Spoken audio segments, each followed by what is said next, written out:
Good afternoon, everyone, and welcome to 22 News at 4. I'm Christina Demores. We'll get to your top 4 at 4 in just a moment, but first, a look at your commuter traffic and weather. 22 News Storm Team Meteorologist Brian Lapis is here. Hi, Brian. How are you? Hey, Christina. I'm doing great. Oh, great. I remember you said you went apple picking yesterday, right? I did. Is the season, how long does that season usually last? Because I would like to go. Yeah. I think that, I'm not a farmer.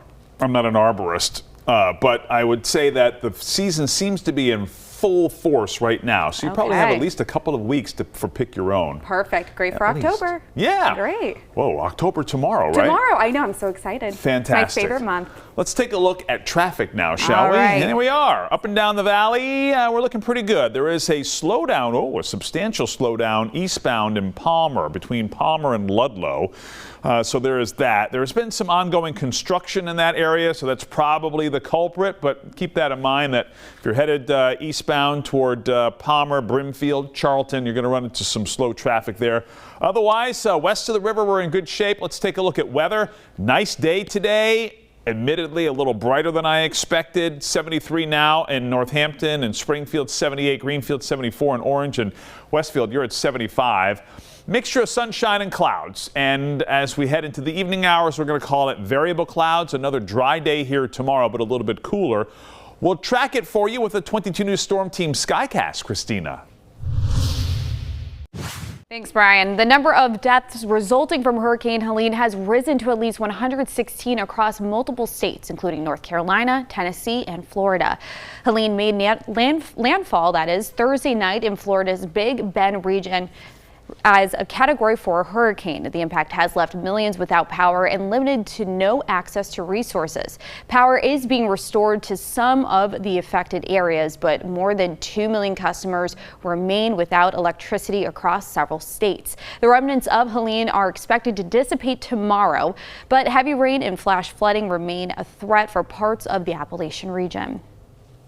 Embattled Steward Health CEO Ralph de la Torre will step down from his position after failing to testify before a U.S. Senate panel. Last week, a Senate committee investigating the Steward bankruptcy case voted to hold de la Torre in contempt for failing to testify despite being issued a subpoena. A spokesperson for de la Torre defended his decision, saying his client was exercising his Fifth Amendment rights. This also comes as the state seized St. Elizabeth Medical Center in Brighton on Friday, using eminent domain in an effort to keep the Steward Health Care property open. 3 inmates at the Sousa Baranowski Correctional Center in Lancaster are facing charges in connection to the violent attack on correction officers earlier this month. The State Department of Corrections said that 2 officers were stabbed as they were performing routine rounds. One of the officers was stabbed in the back of the head, and the other was stabbed 12 times in the back. 3 others were injured while responding to help. All 5 were taken to nearby hospitals for treatment of various injuries. The 3 inmates are expected to be arraigned next month.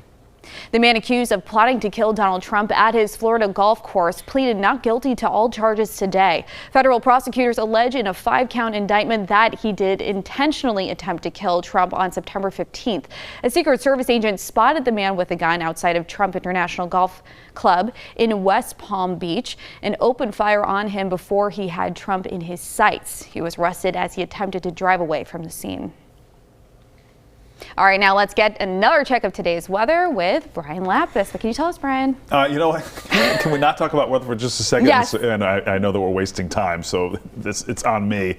Jack Wu and I were just talking about, here we are the day after the Big E. Apparently Jack was at the Big E for something today. Oh, fun. I wonder how many people show up on Monday morning, the day after the Big E ends, ready to go to the fair, and they get the week screwed up. So I'm going to yes and that. I was on Facebook today and someone was asking for tickets and everyone said, tough luck, you can't go.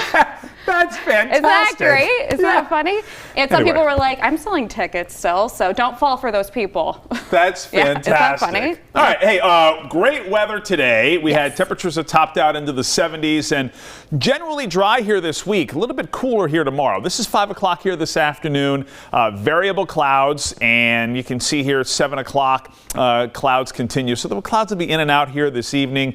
Temperatures this evening will be in the 60s. Overnight lows will be as low as the be mid to upper 40s and low 50s. 6 o'clock here tomorrow morning.